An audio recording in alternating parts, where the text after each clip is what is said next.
Isaiah, I am proud to say that we have made some progress.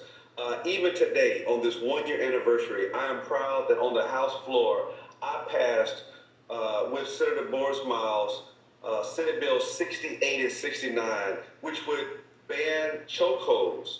It would also require a duty for an officer to intervene in the event another officer is committing a constitutional violation of someone. For example, when Officer Chauvin had his knee on George Floyd's neck for 9 minutes and 29 seconds as those other 3 or 4 officers stood around, this law would prevent those officers from looking. They would have to stop that officer from continuing to commit that harm. So we have made some progress. But Isaiah, we didn't go far enough. We did not deal with the biggest issue of accountability and ending qualified immunity.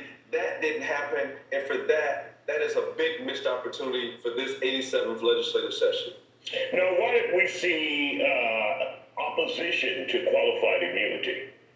Well, Isaiah, police don't want to be held accountable for even bad police. They want to be able to be above the law. If you and I go out and kick someone's ass or commit constitutional violations, you and I are going to be held civilly and criminally reliable. Police officers don't want to have accountability. They want to be protected by that blue shield. Well, in Texas, the police unions are still able to dictate what happens in the legislature. And you see that at the national level where Republicans, and I'm just going to be quite frank, have put the brakes on passing national legislation on the sole issue of qualified immunity. That happened in Texas, that's happened in Congress, and it's time for police officers to be accountable just like other citizens. Then there may be more of a deterrent for other officers feeling that they can do anything and get away with it. Now, State Representative Reynolds, before we go to Eugene, let's go back to your legislation that you and State Senator Boris Miles were able to pass. Now, where does that legislation stand right now? Will it go into law once the governor signs it? Yes.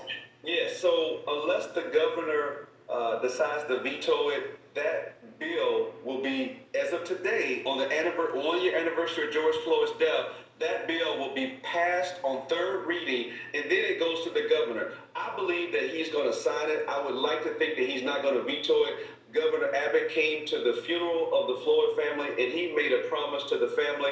I like to think that he's going to uphold that promise and sign that bill into law. While we didn't get everything, that is a step in the right direction. Now, Eugene, on the national level, as he said, there has been a roadblock when it comes to party politics. Many Republicans resisting the national George Floyd Act. Your thoughts on that? I think it's just a political football, whether it be insurrectionists, whether it be 45's administration, whether it be the new Republican Party, the new GOP. It's all about accountability. They do not want accountability. We are not against law enforcement. The Democratic Party is not against law enforcement. We're against criminals with badges, people who break the law, like the state representative just said. If I go kick someone's ass, I got to be held liable criminally and civilly. We're just asking for the same accountability, and it's just outrageous. And it's just like they're not even being gentlemen about it. They're not even being covert. They've been very overt in their political football, their pandering, their messaging, and it's utterly ridiculous and irreversible. All right. Well, gentlemen, thank you for giving us a legislative update on this 1 year anniversary of the death of George Floyd and what we're seeing nationwide and locally when it comes to laws that will address police brutality and officers who go too far. Thank you both for joining us here on The Factor Uncensored, and thank you for the work you both do.